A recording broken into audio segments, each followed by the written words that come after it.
ภา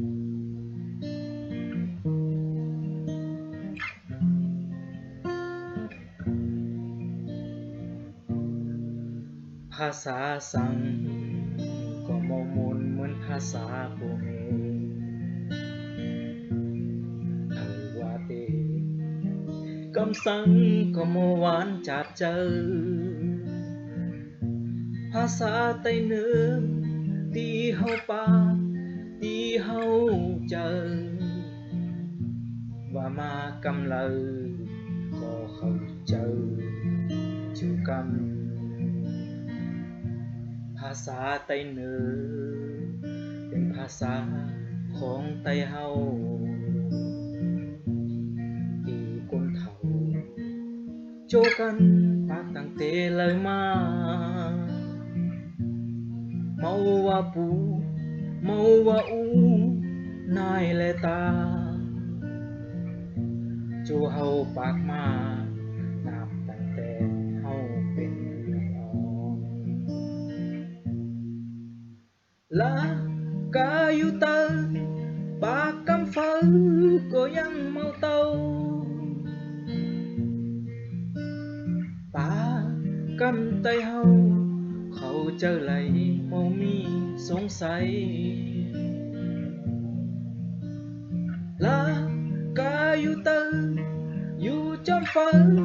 ในโลกในหาปากกำไตเหมือนว่าไหลโบกก้นหวานเลว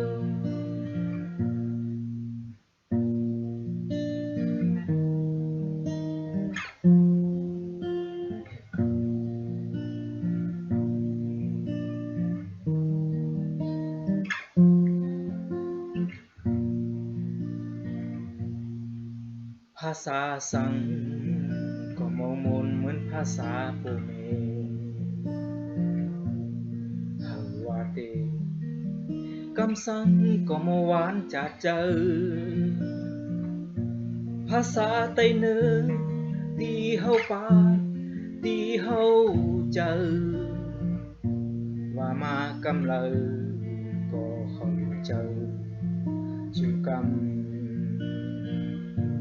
ภาษาไตเหนือเป็นภาษาของไตเฮาที่คนเฒ่าโจกันปากตั้งแต่เลยมาเมาว่าปูเมาว่าอูนายและตาโจเฮาปากมานับตั้งแต่เฮาเป็นลูกอ่อนและก็อยู่ตั้งปากกำฟังก็ยังเมาเตา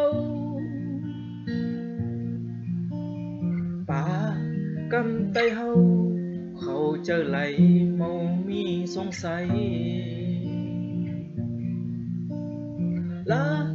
กาอยู่ตั้งอยู่จอมฝันในโลกในหา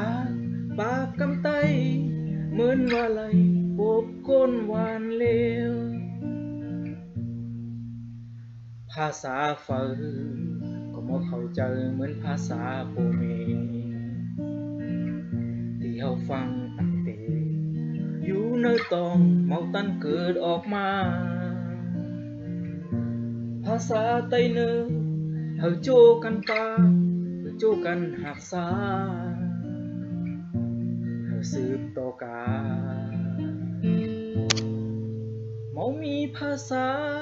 ก็เมิดจากไตเนื้อ